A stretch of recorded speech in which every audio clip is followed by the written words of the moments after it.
is News Conference Extra with Conan Nolan. Good morning and welcome to News Conference Extra, a special segment of Today in LA Weekend. With us, Chuck Todd, host of Meet the Press, which airs every Sunday morning at 8 o'clock. So, Chuck, a lot of conversation from the White House press briefing this past week. One wonders just how bad it's going to get when we see the President of the United States steer the entire conversation over this pandemic as to whether or not you should ingest bleach.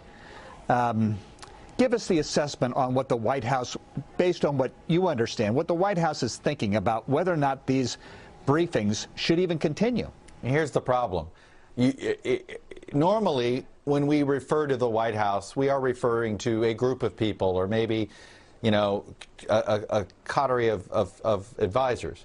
But here's the bottom line, is nobody is advising the president that he should be doing this. In fact, he's getting advice that says, you know, you should back off at these briefings. You don't need to speak as much. Doesn't matter. He loves them. He wants to fight with reporters. He wants to be the center of attention. I mean, you know the cliche, he wants to be the bride at every wedding and the corpse at every funeral. That is Donald. That is the definition of Donald Trump sometimes. So I could tell you this, according to our reporting, literally White House aides went bonkers when they realized what the president was doing. They realized it was going to be bad, and they were trying to figure out, where did he get this one from? You know, they're used to the idea that sometimes, like, oh, Giuliani's telling them about hydroxychloroquine, like that's clearly where that came from. So there was a concern, according to our reporting here at NBC, well, where's he getting this injection idea from? Or is he just riffing on his own? And it looks like they've all come to the conclusion today that he's kind of riffing on his own. But it is, look, I think this is why, when you look at the totality of the public opinion reactions to the president on this, his numbers are eroding day by day by day. And I think his behavior at these briefings has a lot to do with it. So this comes at a time when states are trying to navigate the reopening. You have, obviously, Georgia, and of course a much different attitude from the governor of California, and that just adds to the confusion, one would suspect, because we are headed into a very perilous period where you don't want to follow the path of 1918, where the death rate was higher when with the outbreak after they had decided to pull back from the stay-at-home orders. This is going to be, look, we have right now, it feels like the battle lines in this decision-making process has been between federal and state for a period of time here, and sort of disagreements with the president and governors. I do think, and you're starting to see it in California, you're going to start to see disagreements between local officials in the state, or antsiness. You know, in some cases like Georgia, it's the big cities being upset that their orders have been superseded. Or you have what we've seen, I believe some leaders in Modesto have been begging the governor, hey, can you let us loosen up a little bit? Can you allow some differences region by region?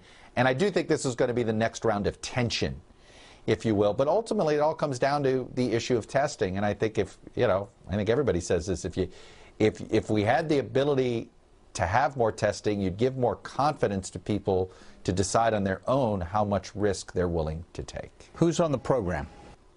Well, we're going to be hearing from one of the leading medical doctors from the task force on that front, but also dive into an expert who will tell us what the reality is for the next 18 months, because we are going to be living a reality that I think not everybody has fully embraced yet, and it's in part because I think the president hasn't fully leveled with the public yet.